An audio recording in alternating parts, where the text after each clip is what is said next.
Deepavali falls on the darkest night of the month concerned, and that reflects the negative aspect of our personality is concerned, not only outside, but it also extends to our own self, our own body and mind. And mind is get influenced by this negative aspect. So we expel this darkness by lighting the deepas, candles, so that this can be expelled out. Asatoma sadgamaya, tamasoma jyotirgamaya, murtyorma amrutangamaya. That's how the Rishi says. Asatoma sadgamaya. He prays, hey Lord, let us be guided from non-existence to existence concerned. We forget that we are permanent and our existence is permanent. Name and form changes, but existence cannot change. There is a forest exists. Then in the forest there are a number of trees exist. Then out of that trees a mango tree exists. Somebody cuts mango tree and wood comes up. The wood exists. Somebody purchased the wood and made it from planks. Planks exist. Then planks are made into chair. Chair exists. Chair broken and it was burned. Ash exists. You see, existence cannot be removed. Name and form changes, but existence cannot be changed. It is permanent. And that's why God is described, the expression of the God is Satchidananda Sarupa, eternal existence. So that's what we are. Our existence eternal, but name and form changes. From birth, mother's womb, we have come to this stage of our life. It has changed, but our existence has not changed. That's what we are. But unfortunately, we try to catch a name and form existence, which is not permanent, and we naturally get disappointed. So Rigveda and Rigveda, Rishi prays,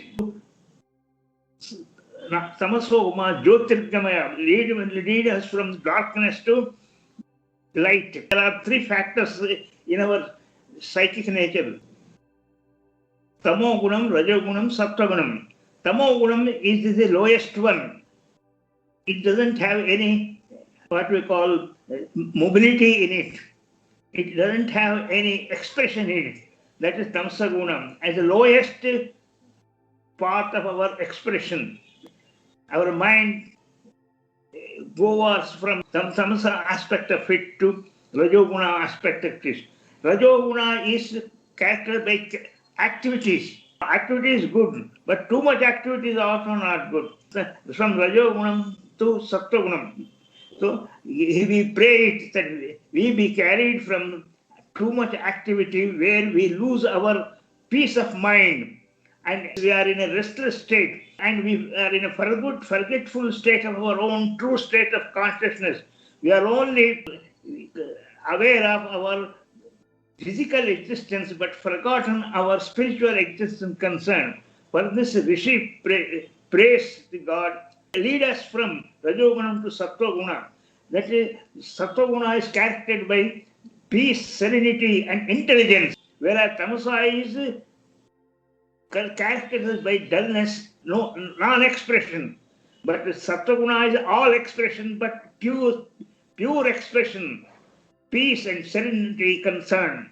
So spirituality leads us to the Sattva-guna aspect of our personality. We cannot have the ultimate reality experience unless our mind has fluctuated from tamasa guna to rajoguna to sattva guna. Unless we attain the sattva guna, it is not possible to experience the ultimate reality concern. So meditation helps us to bring about to produce more and more sattva guna in our consciousness concern, and which leads to enlightenment. Sattva guna leads to enlightenment. So, Murtyorma Amrutam Gamayam, Rishi Prithe, lead us from Mrityu, Amrutanga, from immortality lead us to immortality concern. We feel that we are mortal, though in fact we are not mortal, we are immortal because by nature we are the soul, Atma, which is eternal, but we have forgotten it from generation to generation. We are conscious of our body, mind, intellect only. I means the body, mind, intellect. We forgotten the I means consciousness only applied to the limited aspect of the body, mind concern. I is universal consciousness. We have forgotten that. So the Rishi prays to God, lead us to mortality to immortality, eternity. But we have forgotten eternal existence. So we have to pray Parameshwara, Bhagavan, to give us that capacity to remind ourselves to be in that state of eternal existence, the Satchidananda, because reality is expressed in terms of Satchidananda's existence, consciousness, bliss eternally. As I already told you, name and form may change, but existence remains eternal. That's what we are. Our name and form may be changing from birth to today also. Our shape has changed. But our existence has not changed. It is eternal, permanent, that's what we are. We have forgotten that, and we start with our existence only, this body, mind, and oriented to time, space, causation, continuum concern, which is always mortal. So, in Rigveda, the Rishi prays to Bhagavan Ishvara from immortality lead us to the immortality. Why immortality? Because we are conscious of all name and form. And leading to the immortality, Benzim, give us the capacity to remember and stay permanently in our original state of Atma or soul concern. And all these things come by meditation. Because of action, reaction, mind becomes grosser and grosser. And it naturally, when it becomes more and more grosser, it becomes less and less reflective of your own self-concern. Don't forget that originally we are Atman, eternal one. But we feel that we are body, mind. It is because the mind, we do not feel it, our name and form during the deep sleep where mind is dormant. So it loses its capacity to reflect. So it is reflection of the Atman that ego is coming to existence. Ego means body, mind, self-consciousness. So it is because of mind. You know, you have got a mirror. Dust is put on it, cannot reflect your own face properly. More it becomes subtler and subtler, more it becomes reflective. That's why the telescopes that use scientists, which reflects far away from the space coming, it reflects because of its subtlety aspect of. Because of that, it reflects even slightest movement from the space concerned. So what I can say, by meditation, mind becomes subtler and subtler. That's why it becomes more and more reflective of our own Atman concern. More it reflects you, more you are conscious of your true self. It doesn't mean that you forget your name and form relational aspect of it. You are conscious of relation. At the same time, you are conscious of your absolute aspect of your personality concern, that is soul, Atman concern. That is called Sahaj Samadhi, natural Samadhi, where both absolute consciousness, your real consciousness, true nature of the consciousness, and also the name and form consciousness both exist side by side. That is called Sahaj Samadhi concept. All this comes by meditation. So do meditation regularly, which helps us to polish our mind, removes all the grossness of the mind. Mind becomes subtle and subtle, becomes more and more expressive and more expansive. So much so, it enters into Atman itself. So this Deepavali reminds us that we have to go from the darkness to light concern. And The light is within ourselves, in Atman. The activity, consciousness of all our 5 sense organs, 5 motor organs, and the mind comes from the Atman itself. It is Atman's Chaitanya, consciousness, that gets reflected into the mind. And from the mind, it gets reflected into sensor organs. And from there, it goes to objective world concerns. Thereby, we become conscious of objects outside concern. So, all the body is an equipment which helps you to go out and have the phenomenal experience. That is it. But unfortunately, we get lost in the phenomenal experience and lose sight of our own true self. That's what is happening. That is called mrityu. That is death, because of we've forgotten that. So that is called mortality. The immortality means that you are conscious of your soul, Atman, which is immortal, never born, never dies, eternal it is. So today, the darkest day, that is Amavasya, that is our nature of the mind. And we go on, remember Atman, which is actually light, removes all our darkness and enlightens into our personality concerns. That's why we light candles. Symbolically, today, we light candles everywhere. So, the Deepavali reminds us the darkness of our consciousness. The darkness of consciousness, we have forgotten our true soul. Naturally, we become mortal. Though we are immortal, we feel that we are mortal. And this is coming from generation to generation, and we have full faith that we are born, we are dying. Gaudapada has used a term known as Abhinivesha in his writing. He says, your Atma never born, never dies. But you always feel that you are born, you are die. You have been oriented. That is sticking to, catching to a wrong concept is known as Abhinivesha. The wrong concept is you never born, never die, but you always think that you are born and you are dying. This is what he says, Abhinivesha, a wrong concept coming from generation to generation that we are born, we are dying.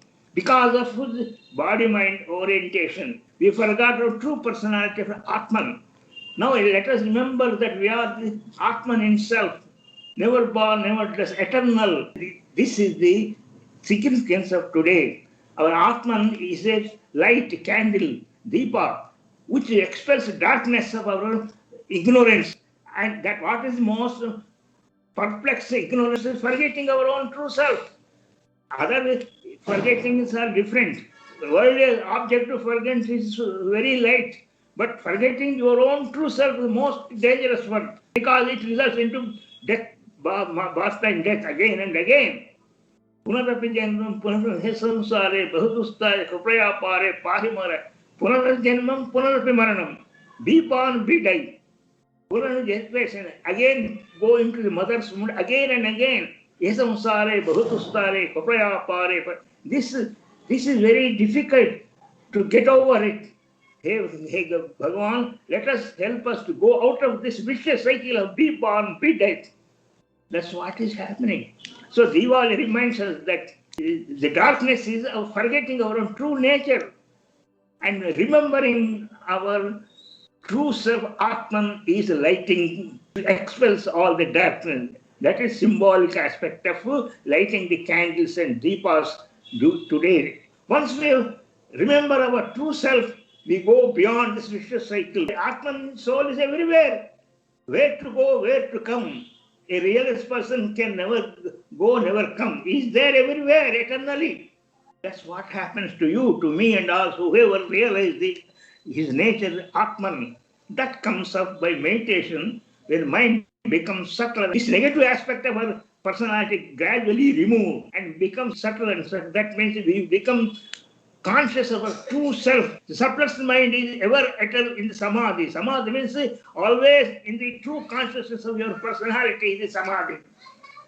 Always, that is sahaja, it becomes sahaja natural. When you watching, reading, everywhere, you will feel you are Atman itself. And you feel this body-mind is an instrument through which you are experiencing, expressing, that you feel it. All this comes by meditation. And today's Diwali symbolizes this aspect of our life. So it is Atman which gives you the body equipment, the capacity to feel and express itself. Our all expressions comes from the Atman. And mind becomes more and more expressive. Intelligence is the source through which intellect is the organ draws its functional capacity, which is expressed in terms of IQ aspect of it. Those children, person who have high IQ, their mind is in a high position to draw more and more intelligence. Intelligence is divine. Intellect is only a physical organ. It draws the power, the intelligence, and express itself. So you do more and more meditation, mind becomes more and more powerful, capable of drawing the intelligence, that is divine power, and becomes more and more expressive and expansive. More express means more expansive. That's what we are. So of all Panchamahabhuta, Prithvi, Vapa, Tejo, Akashas, space is the most subtlest one. It is more expansive one. All the universe is, where is it? Which is actually expressive, but is nothing. Space is nothing, but it holds everything in it. That is the beauty of it. You become as nothing, but you hold everything in you consciously. That's what you are, what I am. We have to go to that consciousness, awareness of a pure absolute consciousness. At the same time, though we are in the relative consciousness of the body, mind, day-to action, but we must be always in touch with our own true self. That is Sahaj Samadhi, natural Samadhi. Staying in this original state of consciousness, all times is Sahaja, becomes natural. All this comes because of meditation. So with a few words, wish you all the greetings of Deepavali, which symbolizes our consciousness as Atman, our soul, which acts as a universal, eternal light, which expels our darkness. Thinking that I am the body, mind, it is eternal grassness, and that is our darkness. And when we go on to our meditation, mind becomes subtle and subtle. It becomes ever eternal, conscious of its own true self. It feels he is conscious itself. That's what happens, and that comes by meditation. That is the significance of today, Deepavali.